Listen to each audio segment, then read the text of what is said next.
Um, our next presenter is in person. Yeah, it'll take a little while. Okay. And it's Paul Harris. You can talk while I'm... Talks amongst yourselves. No. You do the intro. Okay. Well, my intro is, it's Paul Harris. You all know and love him. And the title of his paper, I think, is Clinical Research, Old and New. It is. Well, good. I know, I'm sharing the screen now. Okay. Screen 3. Do you have the screen up there? Yes. And everyone, there's some stuff in the chat if you'd like to look at that in about nutrition. So there's something in the chat. Thank you. And do you see me now actually in the video? Okay. Thank you, Jeffrey. All right. What's that? Oh boy. Okay. So clinical research, something old, something new. There's nothing you need to do right there, I think. Just chill and see if there's an emergency. Okay. But there's a lot of people monitoring that. I had no idea. Okay. Oh, I got to make sure the cursor is on the correct screen or I can't make it go forward.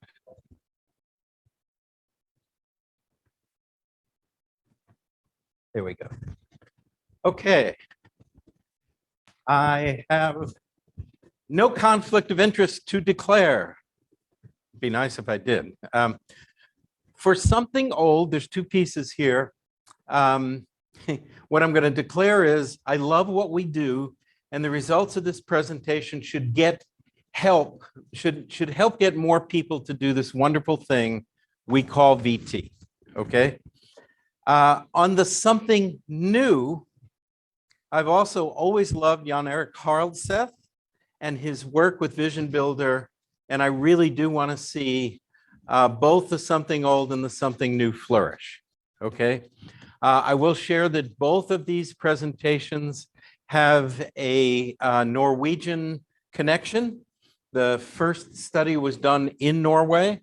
The second study is done on software written by a Norwegian optometrist. Okay, so the something old. It might be old. It was done in the past, but this is actually the very first time we're reporting on her data. From December of 2009 till March of 2012, on 69 consecutive VT cases, the practice of Elin Hansson, who's up in the top, she's an optometrist in Oslo. Know that she was trained at Pacific College of Optometry. That's where she got her OD. Then she went back to Norway and practices there. Below is Anja Paulus, originally from Germany, but moved to Norway and is Elin's chief therapist. Okay. I got to look, Rob, what's your pained face, or is that just, okay. It just, actually a happy day. Okay, yes. So something old. The data included is it's unbelievable the database I got, and I was in overwhelm when I first got it. Complete analytical sequences both before and after VT. Before VT, 1 month after the completion of VT, that's the analytical data that I have, and everything, base in, base outs, the forias. I use, when I teach at SCO, I use PRA, NRA, and FCC, but I can talk 2021 and 14B. But we have all of that data. We also have a quality of life questionnaire done before VT, 1 month after the completion of VT. And I think this is really the first time we have 6 months after that on the questionnaire, okay? So 69 total patients or subjects. The average age was 15 years 15.16. The range was from 6 to 78, so it was a rather wonderful and diverse clinic population, standard deviation 12.2 years. She kept track of who referred these patients into the practice. 8 by optometrists, 14 by educators or the school, 1 by a hypnotherapist, 2 by OTs and PTs, 3 by osteopaths, and 41 others. The diagnostic categories that came with the referrals, okay, so this is not her making diagnoses. 5 with specific learning and reading difficulties. 1, they use the term apoplexy, but that's what we use for stroke. 3 with dyslexia, 1 whiplash, 34 came in with no specific diagnoses ahead of time, and 24 had other, and it's a rather long list. So the treatment used was, she used the vision therapy protocols learned during 30 days of postgraduate continuing education sponsored by Steen Saust. Steen Saust was the local sponsor in Denmark through the Krasken Skeffington Institute. And all those courses were put on in Copenhagen. They were done as 10 3-day weekends over about an 18-month period. So 30 full days of education. And I was the prime instructor. So Elin and her therapist, Anja, followed a custom protocol, which was based on the equipment set they had at the time. So they didn't use the exact protocols, but I helped to develop a custom protocol based on the equipment that they had. But it followed primarily the VT1 or the VT2 protocols as assigned by Elin at the time of the initial exam. So she would do the exam and decide this is this type of case or this type of case, and then they would go into their modified protocols based on their equipment set. The average length of her VT, 5.8 months, minimum 4 months to 11 months, standard deviation of 1.6. So you got an idea of what was going on there. I just want to report on some of the actual findings because I think it's mind-blowing. I'm presenting this for the first time here. The intent is I will be writing a formal paper on this for publication, so this gets into our literature. Near point of convergence before averaged 11.9 centimeters. The range on that was from 0 to 60 centimeters. That's almost 24 inches. After 0.12 centimeters, for all practical purposes, that's to the nose. Range was from 0 to 5. One person at the end, I don't know if that was the one that was at 60 centimeters, was at 5. The mode value, you had 66 of the 69 that were at 0 centimeters, meaning to the nose, okay? That's probably worth an ooh, okay? Okay, good, thank you, okay. I didn't want to do one of these slides, but I just sort of had to, and sorry for the small print. But I'll just walk you through it. You have the comparisons. So the finding is down in the left column. The second column is the average for that finding. Then you have minimum, maximum, standard deviation. And I sent these through to the statistician I use for my pretty much all of my publications. It's very nice. He's a captive for me. It's my son-in-law who happens to do a bunch of NIH principal investigator. He's a sociologist and does tremendous amount of stats. He does stats for pretty much everybody at Southern College of Optometry that publishes things. So it's just nice to have him in the family as well. So you have the habitual phoria before and after. And you can see the range from 6 ESO to 9 EXO, wider standard deviation. It shifted from 0.6 EXO to 1 EXO. That's not a big deal, but it was close to being significant, small significance. We didn't expect the phoria to change, right? We didn't do VT to change aphoria, okay? Standard deviation got tighter around what we'd like to see. That's good, okay, clinically. Distance aphoria, that was the habitual aphoria. Then you have the distance aphoria with the subjective both before and after. Again, we don't expect much of a change. Slight change towards exo. And again, standard deviation gets tighter and cleaner. Something we expect. Near aphoria before, that's the 13. Exactly the same before and after, totally non-significant, but it stayed the same, which is nice. Okay. Now, here's our base out breaks, base in breaks, both at distance and near. So the top two lines are the comparison of the base out breaks before and after. And you see they go from average of 26.7 to 37.1. That's massively statistically different. Is it clinically different? I think probably almost 9 prism diopters is. Is 37 too high? We could have that discussion another time in another place, okay? 26 was like, yeah, it's probably good enough, but base in only went from 9 to 10.6. It's significant, but to a medium degree. When you do the Cohens, you get the significance, but I also get a strength of the significance. And then you have the near base out break that went from 27 up to 38. And the near base in break from 19 to 22.7. Okay, so they didn't go down. We generally, I think, would agree we're not doing VT to change these numbers, but these numbers change. And I think that's an important statement to get in there. I don't do VT to change the numbers, but we do VT to help people in life as a result of having the skills to handle the things they want to handle. Typically, their numbers change. Okay, all right. So these are more things we expected to change.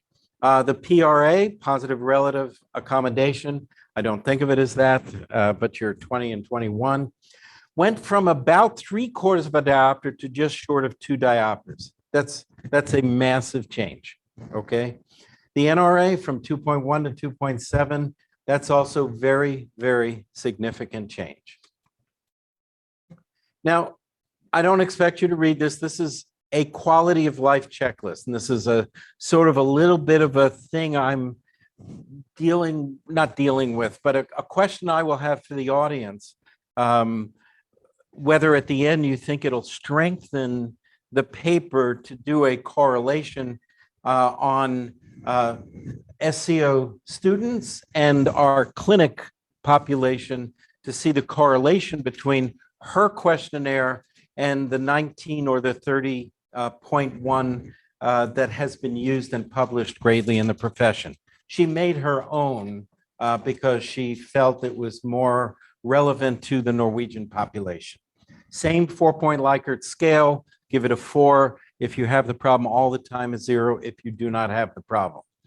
So before VT, 28.5, and you see the standard deviation of 10, went from 9 up to 59. We see these on our standard things. 1 month after VT, 8.5.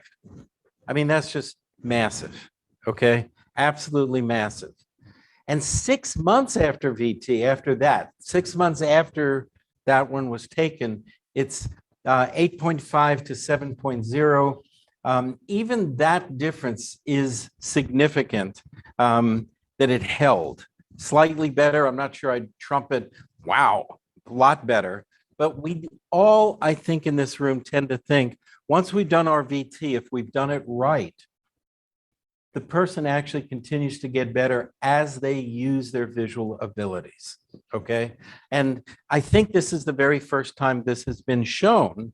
I have to do a literature search, of course, but I don't believe I've seen the before 1 month after VT and 6 months after that in the literature.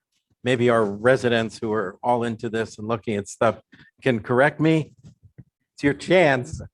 I don't give too many. Okay, good. We're all right. All right. And that's just, this is that you see the error bars. There's just absolutely no question this is phenomenal data, okay? Equilibrium findings, some open questions. What amount, so this is my question to you, and what I'm going to ask the people online to do is please, just in chat, it doesn't need to be to me, it can be to everyone, because at the end of this, I will download the chat and look in this section. I really want to have an idea. What amount of difference in your equilibrium, your divergence findings, would you consider clinically significant? Okay. If it's, 22, are we talking plus or minus 1 prism diopter, 2 prism diopters? I'll tell you this, right? My statistician always goes, okay, they're statistically significant. And I think a lot of us read papers and go, yeah, but there's no real difference there, right? Yeah, the difference between progression and myopia of 0.18 diopters and 0.23 diopters per year. And they're all going, ooh, myopia control, right?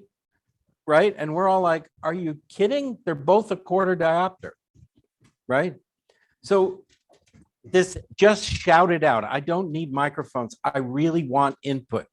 Plus or minus 2, 3. Don't raise your hand. Just shout it out, Paul. There's a difference between to go from a 4 to an 8. Then the difference between going from a 24 to a 28. Okay. 4 is a good concept. Less than that could be the time of day. Correct. Louder, please.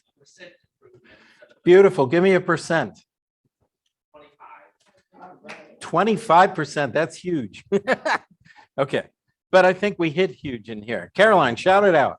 I would rather see what the patient did with it. Look, know that if I'm writing the paper, that's going to be in the paper. Okay. But I also want to be able to talk to this. I don't want to just go, that was statistically significant. Wow, aren't we great? Pat, pat, pat. I want optometrists to go, wow. So percentages don't really cut it though, because if you're going from 4 to 6, it's a 33% change. That's I got it. I won't use percent. Sorry. But what about the one that we see often post-therapy or during the course of therapy, where the person was 24 before on base L, and now all of a sudden they're 16, but it's a real 16. Right. And I can look at all of that. Is anybody, can you tell me if people are typing online? Okay, please, online people, this is not, I want you to type there. So thank you. All right, but that's okay. I'm going to move on to the second paper. Okay, try to use the time well. Are we good with that? You got wonderful, fantastic stuff. I can get a number. I'm not going to stop now and put you on and have you have a mic. Okay, I'm going to keep going.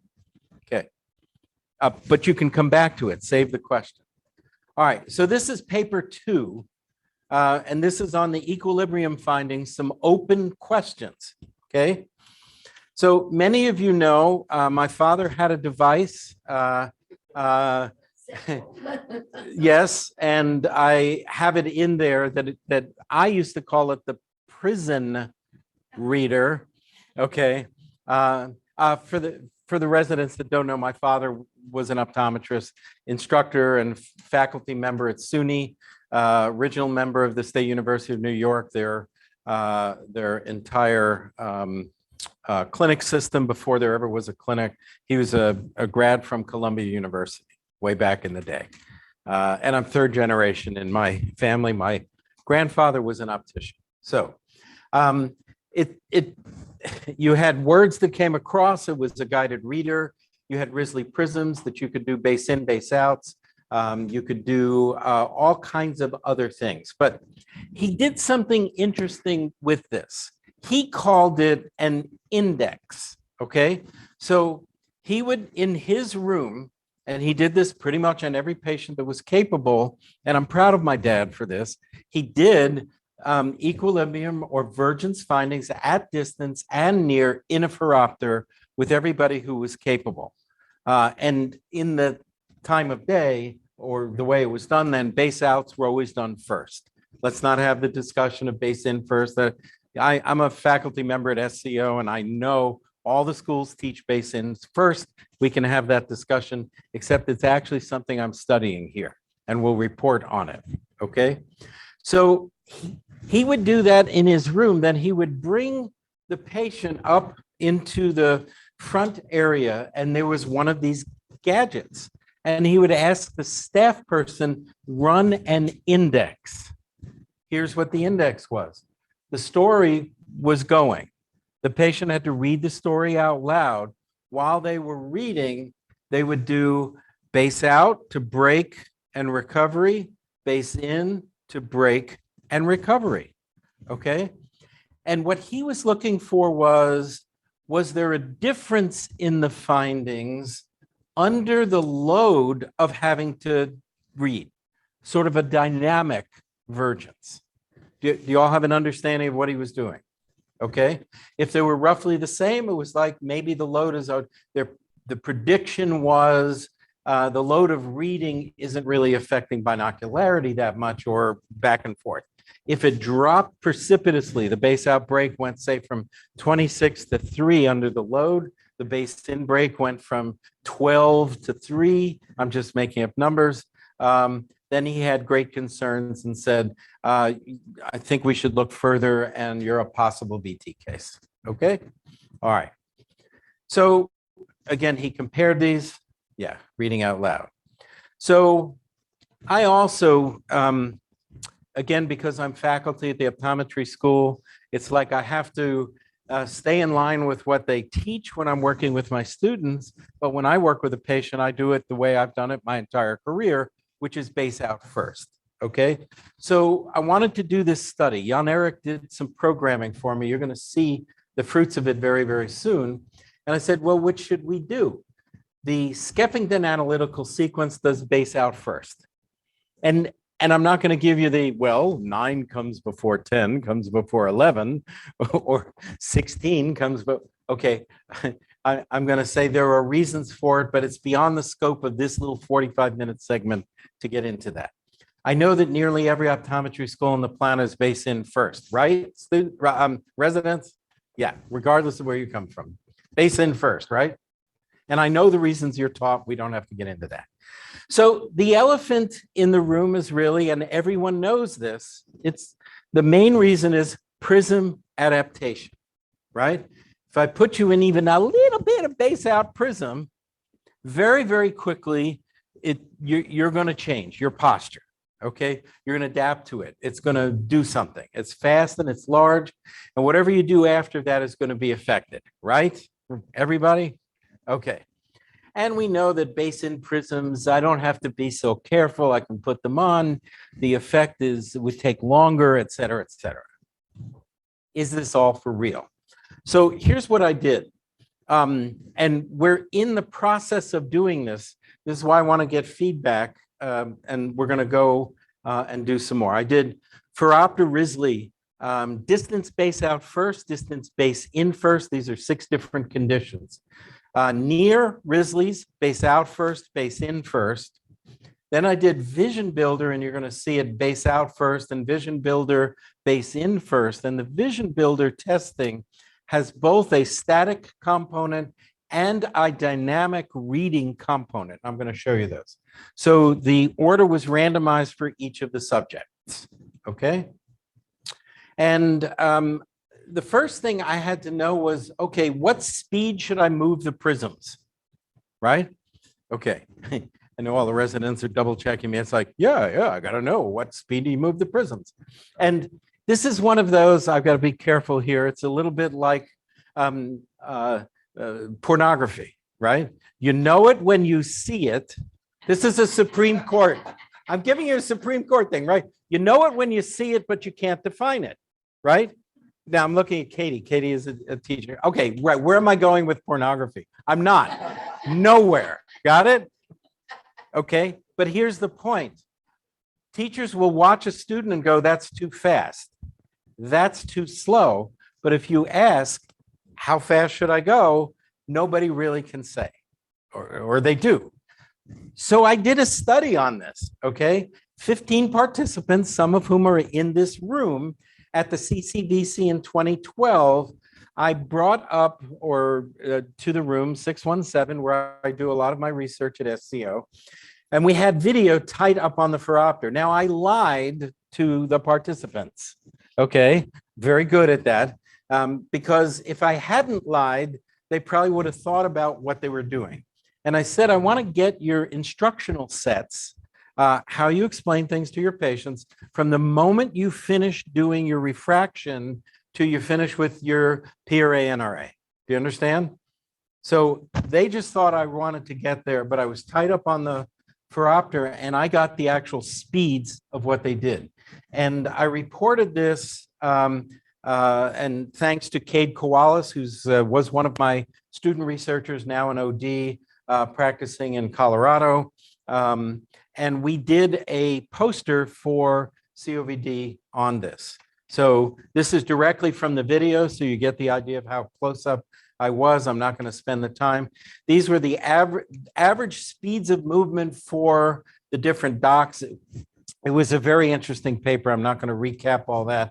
But essentially now, and Katie, you can use these numbers, 1.5 prism diopters per eye per second, or a total of 3 prism diopters per second when you're moving the prisms. That would be the average of 15 expert doctors, okay? People who actually do this stuff all the time. There was lots of variability. Bunch of people did it multiple times. It was a very interesting thing. Still have the actual videos, and I think it would be really interesting to actually do this, the original study, which was what are your instructional sets, okay, and get some of the back and forth. So sorry, again, this is small. This is going to go very, very quickly, but I have preliminary data from 51 patients. What do I mean by preliminary? My hope is to probably do about 200, but I wanted to get this out to you to get a sense of, is this significant or not, right? I know I haven't submitted it to my statistician yet because I know he's going to ask the question, how much of a difference is critical here, okay? So if we look at distance with the Risley prism, okay? You base out breaks, base out recovery. And this was if I did base out first. That's the second column. If I did base in first, that's the third column. And the net difference, okay? So always first minus second. So first of all, you see positive numbers. The whichever thing I did first was bigger. I think that's interesting. Order does matter, but it's whichever one you do first. So if I did the base in first, I got bigger base ins. If I did you could see how I did my math and et cetera. And it changes for both the breaks and the recoveries, okay? But you look at the base in break, if I did the base out first or the base in first, 11.24, 12.74. Is a diopter and a half significant? And I think the general sense I got from y'all is no. Right, okay? Are you comfortable with me saying, yeah, they're the same on the base in breaks? You don't know. Okay, it's fine. 22.48 versus 20.18 on your base out breaks. That's 2 point something? Maybe. Okay. Near.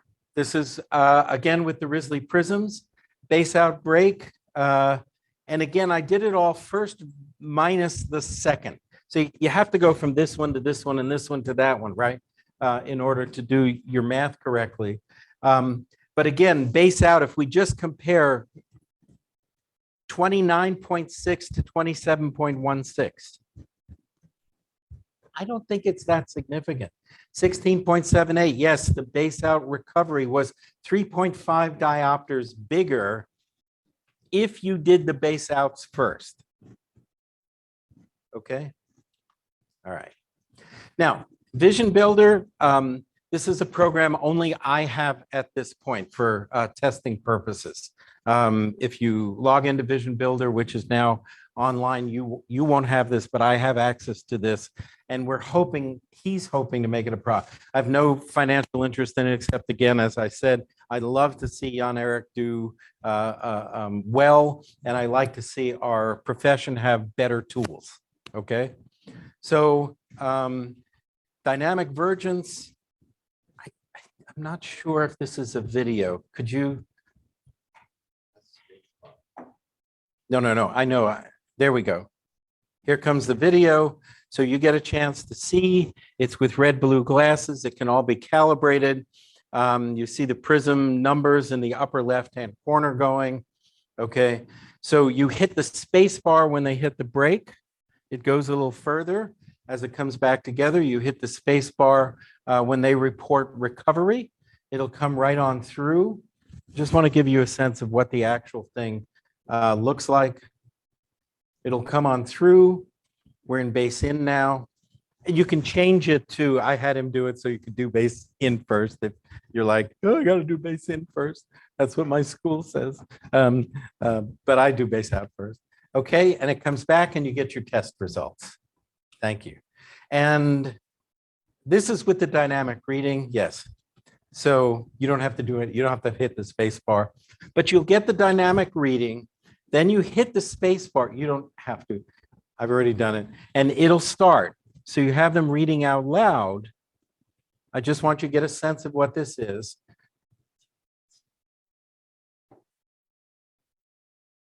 And I think you get it, right? When they hit diplopia, you hit the space bar, it goes a little further, it comes back, you hit the space bar, it'll come on through. We've worked very hard to get the colors to cancel. The amazing thing is they cancel best with Bernal, red, green, even though it's red, blue on the computer screen. We spent a lot of time working to get cancellation on these computer screens. All right, you have the idea of how this looks? Okay. And you get your numbers, both static and dynamic, okay? And it keeps everything that they have. So this is now VisionBuilder comparing on VisionBuilder static first versus second. And it's interesting, there are some subtle differences here, right? Like here now, you see minus numbers. Whatever you do first isn't bigger, and it may be because it's completely new to a person, okay? So I've got to do it maybe 3, 4, 5, 6 times and see if there's a learning effect of how to hit the space bar and those types of things. I just don't know, okay? But I think once we know, we can account for it. Now look, your numbers though are pretty similar. 22 diopters, 9.5, base in break, 10.3, recovery at almost 3. Okay, I think they're roughly comparable. They're not exact. Okay. And this was now comparing on the same slide the static compared to the phoropter at distance. And I'll just let you look at this.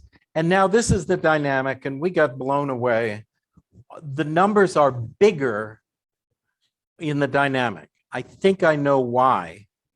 I won't, just in the interest of time, I can't see my timer going, but I think it's because the whole box is helping with fusion rather than only a line. That the big chart doesn't have a box around it, which would probably make it easier because you're fusing the box. So, and the question was, do I have him change the software, change the program, or instead of using my dad's paradigm, that it should only go down, I use these numbers, keep getting more subjects, and look at the ones who don't shoot up higher, right? If you understand, under the load of reading, right?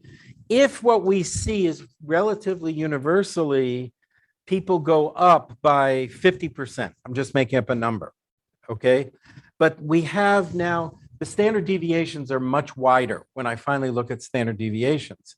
Is it that there is a wider spread under the load of reading, and those who don't go up as much are the significant ones?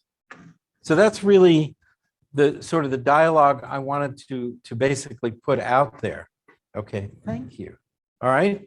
So, and again, these are base out, base in recovery numbers, playing with ratios. I started to look at different kinds of things. I really would like to have a little bit of a back and forth discussion and honestly get your input on two things. One, should I study the 25 versus the 19 or 30 questionnaire to make that paper stronger, right?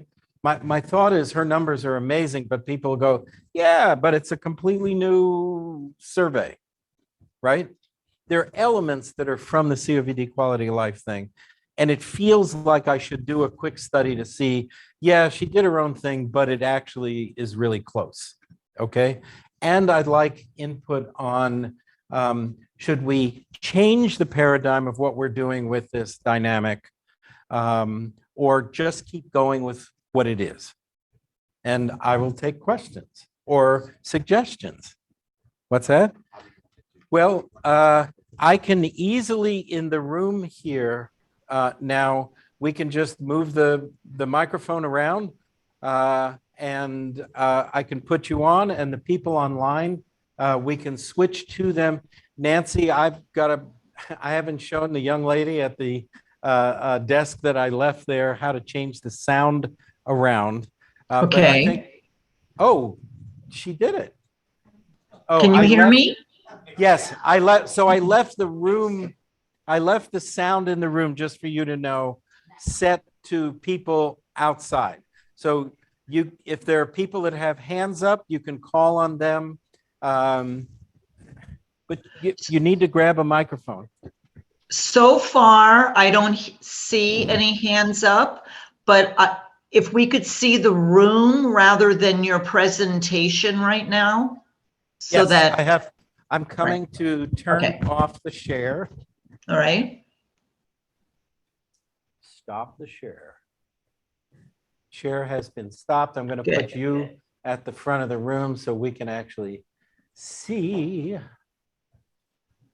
The share has been stopped. We're changing and I will open that up wide. Good. Go ahead. Lovely. Okay, so far, nobody virtual We can't hear you has a in this hand up. room, but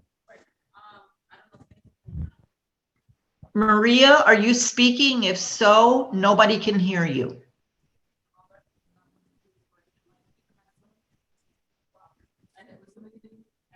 I can't hear they can't Maria. hear you. The mic is not on. Okay, can you hear me now? Yes. Wonderful. Okay. Dr. Harris, the original. Okay. He was amazing to work with. And I think he changed how some of the things that I would think about. And I had incorporated a lot of prism reading and some of our therapy exercise because of him. Yes, I was one of his guinea pigs. However, I do need to ask a couple of things with your math, because I tend to be I like the qualitative approach, but I also sometimes like to see the quantitative approach. And sometimes the difference in the numbers, depending on how large that number is, relation to the average number, I think tells me more. Okay. That is the first thing I look at. And I usually like to see something larger than 15, 20%. That will actually change things in my mind. The peripheral lock with the big box changes numbers. So that's almost like a different study altogether. I love that she did a 6-month out of therapy, but that's a totally different. I would love to see like multiple papers on all of this. Okay. Sorry. Just well, we need one to start with. So true.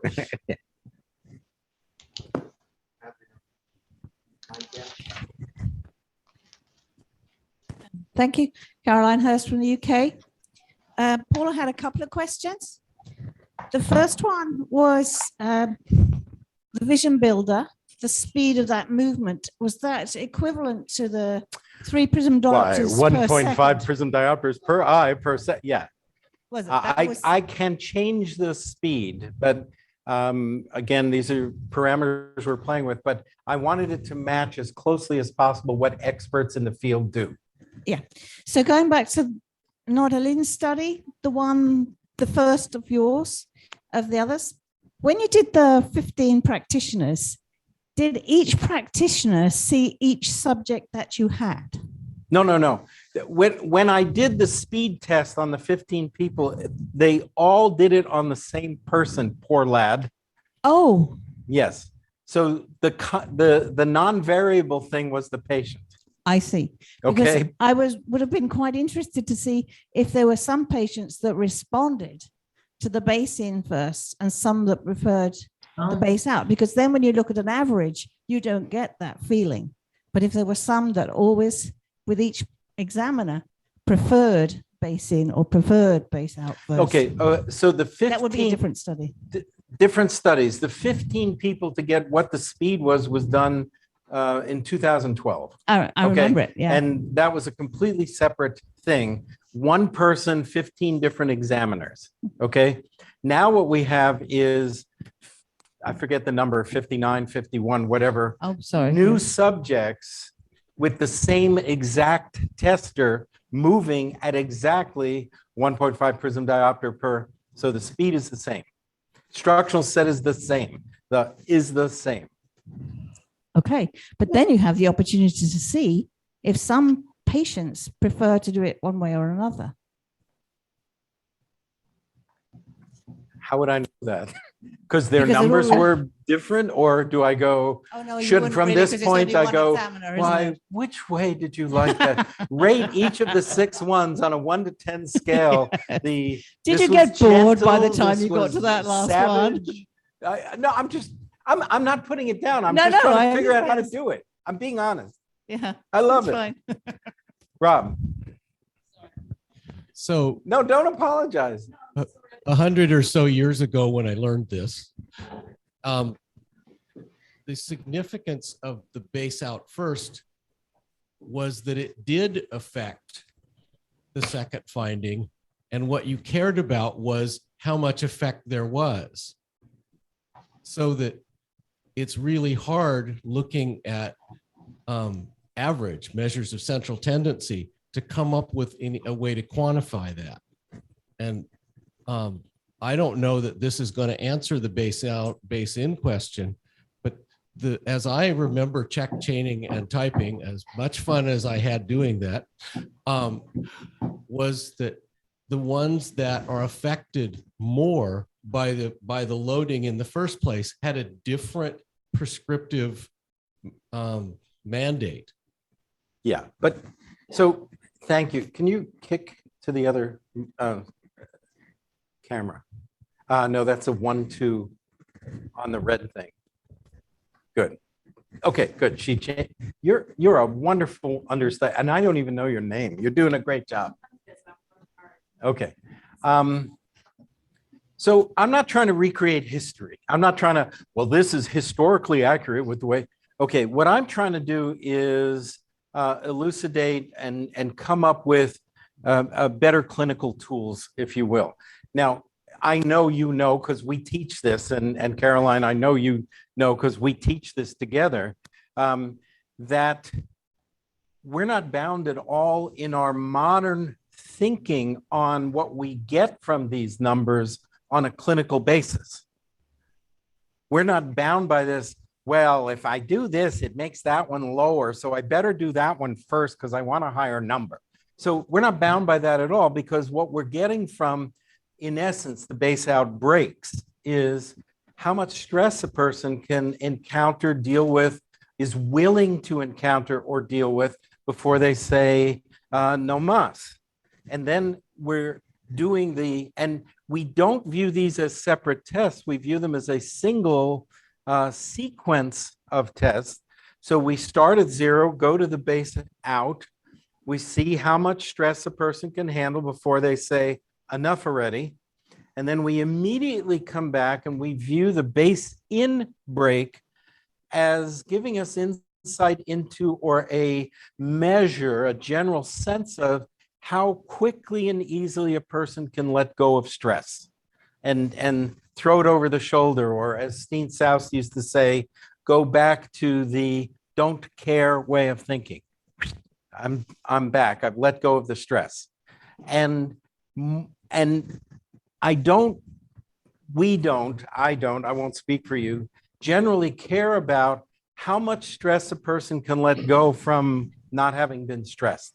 It's go into stress and then immediately in time, see how much they're willing to let go of, both at distance and near. And with that modern interpretation, the other orientation just doesn't even fit. Wait, we have a question online. Okay, but Rob has a back and A then follow-up? come to you. Okay. Okay, so what that gets to then is that in order to answer that question, we have to do the loading, if you will, they accept the base out load first. And it's the difference between individuals base in, base out that's going to give us the number. And I don't see that's easy to pull out of the study. It certainly could be recorded as a separate value and done. Switch camera, please. That's a beautiful insight. And I want you to know that all I'm doing is a preliminary report of average numbers here, but I will be able to look at trend analysis within an individual. What happens as we have done this, particularly over the 6 different conditions, right? I did a study with the Readalizer where we were looking at readability of some of the different stories. And, was that story always worse? Or was it the third story that was always worse, regardless of which it was? And it turned out that story order made no difference. And order made no difference. It was really an interesting kind of thing. That was the one where I was having them read on a Kindle versus a computer versus paper. And it was the condition that made the difference, not the order. And none of the particular stories were harder or easier. It all came out in the wash, which was interesting to see. But I can do within subject analysis of precisely the kind of thing, and I plan to do that far, far more complex. And then they begin to look like case studies. So I'm going to have both kinds of things there with the comparing the numbers within a person and then comparing them in groups. Let's go to the online person. Doug Major. Yeah. Yep. Great job, Paul, as always. I always enjoy your work. This is more a comment than a question, and that had to do with the quality of life. You said there was no other examples of quality of life studies. No, on her sample of 25 things. She made her own quality of life survey. There's the 30 item and the 19 item that have been, the 30 item has been far more well studied than the 19 item. And I have always preferred to use the 30, but my school uses the 19. They use it fundamentally different than I do did in practice, and most of us used in practice. But so I wondered if I should do an analysis versus the 30 or the 19. Does anybody have a feel? How many hands in this room versus the 30? Nobody cares. How many in this room versus the 19? All right. How many in this room feel it doesn't matter? You have data, just publish it. No, I don't care if you use it or not. I'm still going to publish this. That'll answer your question. How many people in this room utilize? Oh, how many of you? Okay, thank you. If you could change the view away from speaker view, do you know how to do that? To gallery view I'll do it. It's done. That way I can see all of the people online. Raise your hands. Gallery view. Here we go. All right. So How many people in the room and online, and I can see if you raise your hands online, use a quality of life checklist in some way? About a third to a half. Thank you. How many of you think I should do it? How many of you think just publish already? Okay. Yeah. All right. How many of you think it would strengthen the paper to compare it to one of the existing ones? You would not do it? I don't have to publish that part if it comes out awful. Make 2 papers. Okay. All right. Alyssa, you can always do a follow-up paper. Yeah. I Elaine. froze. Oh, no. What? Okay.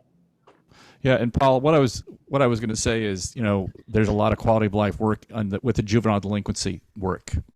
So with and Kit Carmichael we presented last year. So Yeah. Doug, you know I'm aware. You know I'm aware of the literature, so I know. Okay. But my point was her specific list of 25 things has not been studied. Yeah. This is maybe a general question back to you then. Is quality of life, it used to be, self-esteem, all these different measures. Quality of life measure really looked at as a statistically powerful thing anymore? I have no idea. Okay. Okay. All right. Any more questions online? Any more? Yeah, in this way, actually, Nancy, if we set this up for the speakers in the future, I can see, what is it? 1, 2, 3, 4, 5 times 6, 30 faces there. So it's very easy for the speaker to see that at the end. Okay, Paul? You don't do that. There you go. Get a microphone.